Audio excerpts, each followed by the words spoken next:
Hello everyone and welcome to AEW Discussion. I'm your host in AEW Duties, Dougie Doug. In today's episode I'm going to be discussing Full Gear 2023 edition, and the arrival of fall means a couple of things. Well, actually three things: the leaves changing color, pumpkin spice becoming a thing for whatever reason, and the annual fall Full Gear pay-per-view. This year's show took place at the IKEA Forum in Los Angeles, and since LA is the home of Hollywood, it was timeless Tony Storm's unofficial homecoming. The star that would take on Hikaru Shida for the Women's World title and win while becoming a three-time AEW Women's Champion. In the men's division, MJF put the world title on the line against Jay White, successfully defending his title there. The House of Black was over this pay-per-view with all four members competing across three matches, two of which were for titles. Julia Hart being the only member to emerge successful from this pay-per-view. And also MJF not only defending the World Heavyweight title, but defending the Ring of Honor tag titles as well as Samoa Joe. He was successful there. And with that, we're going to go ahead and get to some of the big takeaways from the show, starting with Samoa Joe. Should he be the one to dethrone MJF? And the answer is yes. From a performance standpoint, Samoa Joe is the best he's ever been, on the mic, in the ring, everywhere in between. He's one of the best in pro wrestling. He had a monumental run as Ring of Honor Television Champion, but he willingly vacated the title because he has his eyes set on a bigger prize, that being the AEW World Heavyweight Championship. But because of that route that AEW took, they now booked themselves into a corner by not having Joe lose the TV title in a match. AEW passed on a chance to put someone over by being the first person to be able to defeat Joe for the gold. If AEW then passes on the chance to give Joe his first world title in many years, it will have wasted both the end of his run as TV champion and his opportunity to win and be World Heavyweight Champion. MJF has had a great run in 2023 with his successful title defense. By next Wednesday's Dynamite, he will have been champion for over a year. So I think, after a solid year as champion, I think it's okay for him to drop the belt. And if Joe isn't the one to beat him for the belt, I mean, who is? And also, it's gonna be a mistake and a missed opportunity for AEW. So, MJF made that deal with Joe. Now you have the rematch between the two. Samoa Joe has more than earned that world title run, so why not give it to him? And again, MJF's had a year of champion too, so I think it'd be okay to move on. And Julia Hart, the new TBS champion, congrats to her on that. So most of the members of House of Black came up short on Saturday, but one member would leave with not only leave with a win, but leave with a title as Julia Hart won the TBS Championship. Hart defeated a game Chris Statlander and Sky Blue in a fun triple threat match, and she did it without any assistance from her fellow House of Black members. Granted, I don't recall in her matches that she really did rely on I guess Brody King to an extent, but she went on it alone and she won it alone. Throughout 2023, Hart has taken her character to new heights. She has been one of the bright spots in AEW programming, so seeing her finally win gold is satisfying for those who have been following her career since her days as a cheerleader for the Varsity Blondes. The finish protected Statlander by not having her take the pin, so it wouldn't be surprising if Hart's first title defense was against the former champion. Either way, this is a great step for Hart's career and a well-earned spotlight for her. So there was talks about her getting the push coming out of Full Gear, and what better way to give her a push than as a champion. Statlander had a solid run, but Hart has done a pretty good job building herself up to be a champion, and now she is. So excited to see how this one plays out.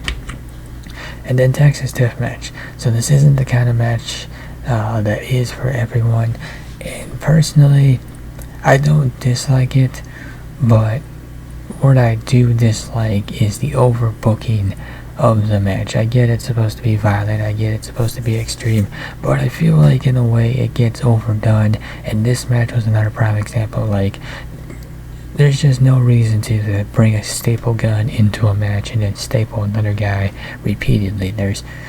And then also they had the same guy take the staple gun and then staple himself. The staple gun completely unnecessary, the broken glass completely unnecessary, the shots to the head completely unnecessary, the bloodshed, the guy is just absolutely leaking like a faucet, unnecessary. So just general overbooking. You can do these type of matches, have them be what they're supposed to be without overdoing it, if that makes any sense. And you know what? The thing about AEW is that when they book a pay-per-view, it tries to give fans a variety of different matches. Now, some are fun, some are serious, some are technical clinics, and some are bloody battles that leave both competitors battered, bruised, and changed. Swerve Strickland and Adam Page had one of the bloodiest encounters in AEW in quite some time. They used glass, barbed wire, bricks, chairs, and even a staple gun to inflict punishment on each other. While this was one of the more dramatic and personal bouts on the card, it was also hard to watch for anyone who was squeamish about blood. While AEW wants to appeal to all wrestling fans, that does not mean every segment is going to have that same wide appeal, and that's okay. We don't have to enjoy every single match in the pay-per-view to still enjoy the show as a whole.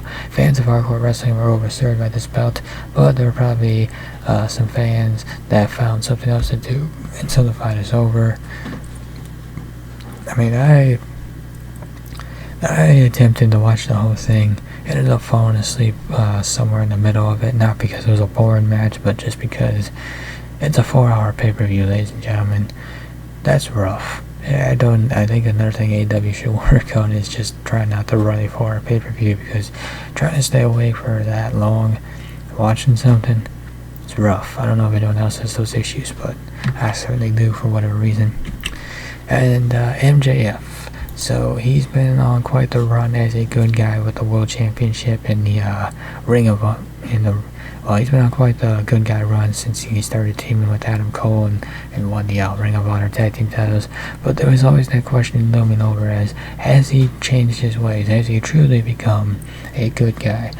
During the Ring of Honor tag title match, MJF was able to team up with Samoa Joe to retain the titles, but the Guns attacked his leg after it was over and sent the champion to the hospital. This left they still injured Adam Cole to pick up the pieces and declare he would fight in MJF's spot. As he was preparing to start the match with his foot still in a boot cast, MJF arrived in an ambulance and limped his way to the ring. The Long Island native proceeded to fight with his leg still wrapped in bandages from the injury inflicted by the Guns. After overcounting interference from the Guns and a shot to the face from the Ring of Honor tag title, MJF was able to get the win thanks to help from his trusty Dynamite ring. There was no switcheroo, nor was there a double reveal that everybody's been waiting for, and this seemed like a good opportunity. This seemed like a good spot to do it.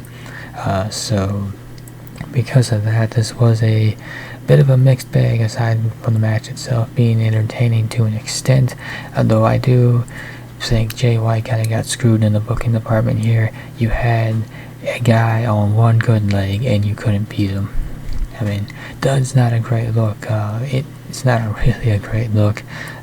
In the end, MJF has proved himself to be a fighting champion who seems to have left most of his bad guy tendencies behind him.